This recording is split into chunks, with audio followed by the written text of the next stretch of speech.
Let's see if it goes on now. Try and get it streaming. It says I'm streaming. It says I'm on YouTube. Here we go. I think it is going to finally come on. I see a notification in Discord. Let's see. I'm going to just click this on my screen for a second to see if it's running. Okay, it is. Why don't I see it on my other screen? I don't know.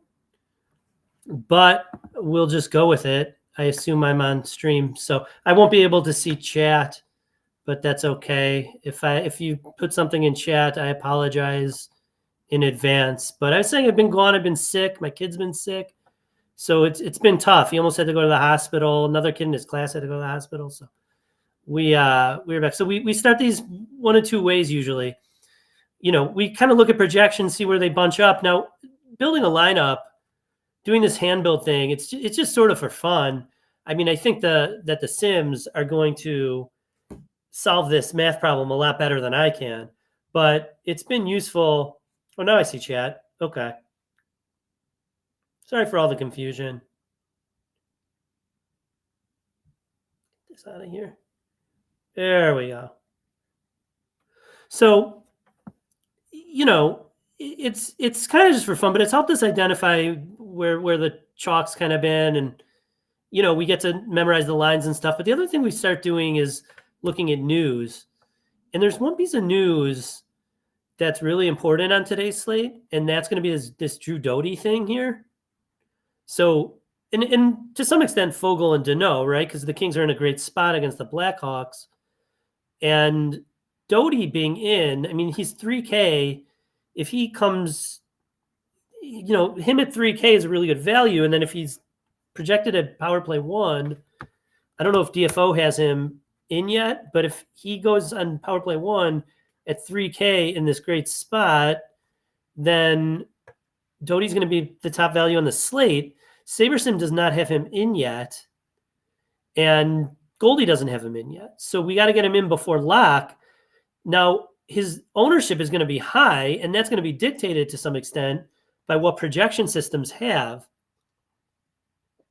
of him in or out. If they don't catch up, he's going to be a lot lower owned than if they do. But he's going to be a really solid play. So this is a piece of news. You don't have to look out so much for the news because it's not like a game time decision, but you do have to be aware of whether he's in or out of your projections when you're building lineups. So keep that in mind, please. It's a big one. So just going ahead and looking at it, I mean, the two teams kind of bunching up here, correlating.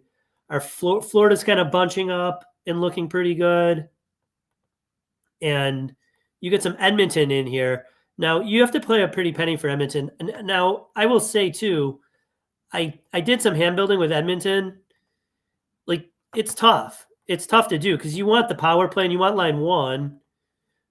But, like, you'd like to throw Draisaitl in, but he's so expensive. But they're fully correlated. Now, I don't like to be a tout. I'm a trust the Sims kind of guy. But I will say Edmonton if there isn't a get right spot like today, I don't know, I don't know what one is. They lost 1-0 in Minnesota last time. McDavid played 23 minutes trying to tie that game. They didn't get it. The team is struggling. Their goaltending is not good. They're going to have to score. They changed up the lines to put almost as much power as they could on the top line. They didn't put Draisaitl, but they're back to this correlated top line that they played a lot last season. Plus the power play is really good. They're against a weak team. I don't want to be a tout or anything, but like I like Edmonton tonight. I wouldn't mind if I got to them. Now that's all going to depend on ownership, and we're going to see what SaberSim says because trust the Sims, not me. But I threw in Podkolzin. He's on line 2 with Draisaitl, and he's really cheap and coming in as a solid value. And then just say we wanted to get that Doughty in. what could you do? 5,300. So we need a goalie. So we're going to want to go cheap. So you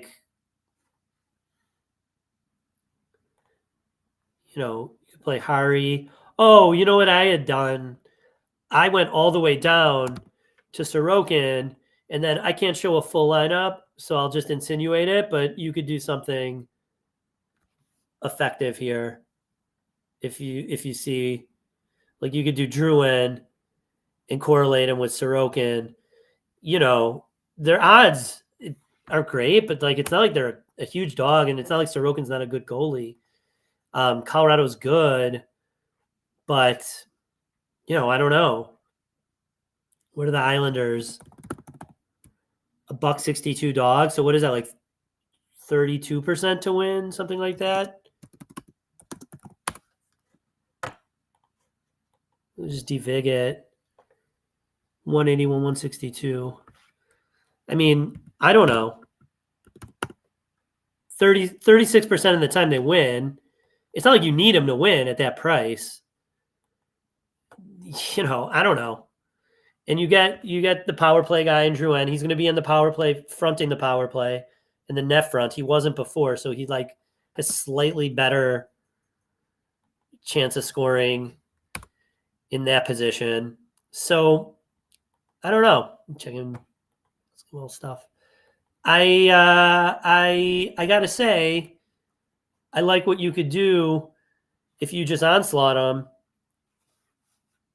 Let's see, like the Florida stood out. I imagine Florida's going to be pretty chalky. I imagine Edmonton gets owned just because they're like kind of bunching up towards the top. Verhaeghe is back for Edmonton too. We have to keep that in mind. Make sure, yeah, he does have him projected. Good. So let's see, Florida, Reinhart, Marchand, Verhaeghe, Reinhart, Marchand. I don't think they have the full correlated EV1 that Edmonton has. You get Reinhart, Marchand on EV1. Verhaeghe's going to slot in EV2. You get both here. Now, Lundell and Jones. Let's see what their pricing's like. Lundell, Seth Jones.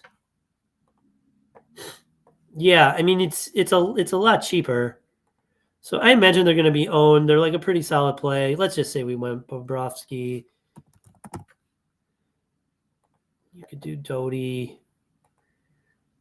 This. I imagine this is a chalk city here. There's so much you could do with the Florida power play. Or you could make it a 6-man, of course. You could put in Lundell, Marchand. Okay, they are fully correlated. Yeah, Florida's nice. They're going to look good, huh? You throw in like a Greer. Or you could throw in Forsling or Ekblad's cheap, 3,500. He'll get some power play time. So I don't know. Florida looks good. So there's just a little hand building. Let's go ahead and plug Goldie's projections in and see what we're getting to. Now, Chris in Discord just mentioned that he was getting a boatload of Kings, to which we both agreed it's going to be even higher once Doughty gets projected. And we'll see if we get that before lock. I kind of hope we don't. So I'm going to go build. I'm only going to build 4-3 and above. I mean, this is a 10-game slate. We've done this exercise so many times where we look at post-contest sims at what grades well. And the top graded lineups are all 4-3s, and not all, but they're almost always 4-3s and above. And you lock in an ROI floor by doing that too. And you can say, well, why don't you do that after lock? Well, because I only have 5,000 lineups. So I want to make them count. I'm going to get candidate lineups that are going to grade well. I don't want to have 100 2-2-2s and 2s and 3-2s and all this junk. And yeah, 50 of them grade okay, and 500 of them don't. And I'm basically down to 4,500 lineups instead of 5,000. So why not get another 500 in that could be potential candidates? So I'm playing the 2-2-2. A lot of people I see complaining like that there's a 2-2-2 and a 3-3-3. They're both 10K to first, and it's weird. The 2-2-2 is a better structure because it's more top heavy, which is better for DFS. Like you want the top heavy contest. So I decided to play the 2-2-2 instead of the 3-3-3, which makes a lot more sense.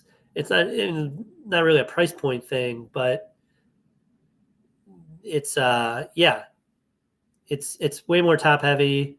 That's a good thing. I think it's like 33% to first.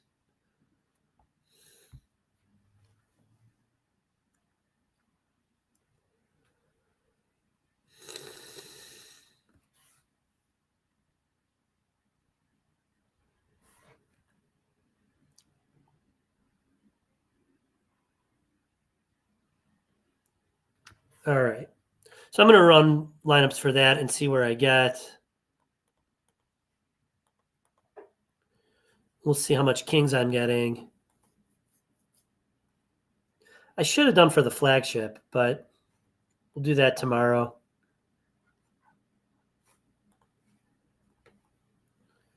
I see Kopitar already. All right. So I'm going to see my top lineup, and then we'll look at like the top 20 and see what stacks we get. And these will be good stacks for like a 5 max or a 3 max, small field kind of thing.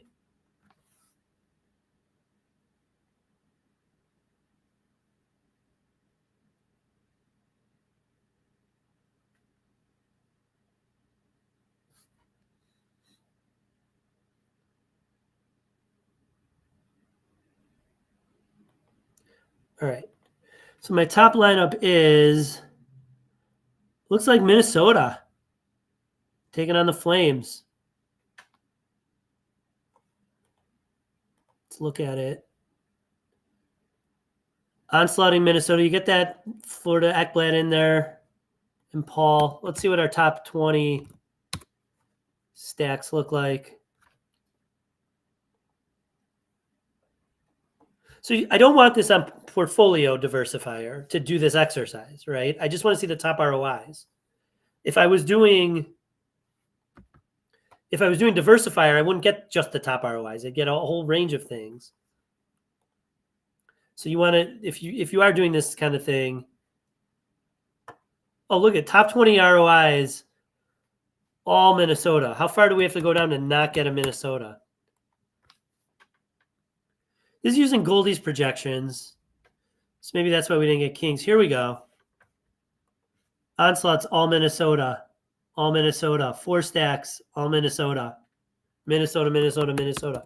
So using Goldie's projections as inputs and then using SaberSim's field, we just get a lot of builds with Minnesota, I guess. Now, it's early in the day. The projections are going to sharpen and change and stuff. So I don't know. Maybe if we just use SaberSims, we'd get Kings like Chris was getting. Here we have to go in our top 100 to get some other stacks. We got a Colorado, Boston, Kings, Detroit, Carolina. So Goldie's projections and SaberSim in the early part of the day, loving that Minnesota against Calgary. And, I buy it. You get Kaprizov in there. Hard to go wrong with him. So there you have it. That's an early look. Things are going to change. Take a look out for that Doty news. That's going to be really consequential on this slate. And what's up, Chris?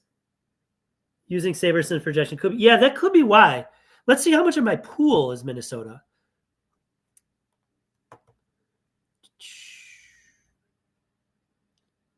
It's only 10. Yeah, they're only 10% of my pool. But just using Goldie's stuff and the way it's building is just loving on Minnesota right now. We'll see if that's where I get before lock. But, if this were right now, I'd load it up and fire. And with all the hand building I do for fun, I'm ultimately going to trust the Sims. Projected at 3. Yeah. They have an average. I see 3-4 as an average on Kings. Maybe they just think they're too chalky. I don't know. But let's see what their total is. Yeah, I mean, they have an average of 3-4. Now these are medians, not averages, so it's not apples to apples, but close enough. I mean, Kings are going to look good. But we'll see. We'll see where things go. Things are going to sharpen up too, right? It's early in the day, and projections are going to sharpen. Ownership's going to sharpen, and that's going to change things. But just doing my process right now, it's just hell bent on playing Minnesota. So if this happened to me before lock, I'd play Minnesota. I wouldn't necessarily play the top ROI lineup. I might search for something I like better, but in the range of the top ones, I'd be playing. And you say, well, why would you do that? Why wouldn't you play the top ROI lineup? Because there's variance in the Sims. So the top ROI lineup is you can run the Sim, you can run a Sim again, and it probably won't be the top lineup. Now, if you keep running the Sim and it keeps showing up as the top lineup, then you probably want to play it. But this is why people have, like, Jordan's talked about it, and other people, shout out to like Endgame Syndicate, who's, they've talked about this kind of thing, Sim variance. So, yeah. Good luck on tonight's slate, guys. That's all I got. Hopefully a little bit more tomorrow. I'll have a little bit more energy back. And I wish you all good luck. And hopefully we're celebrating a takedown tomorrow. Let's go, guys.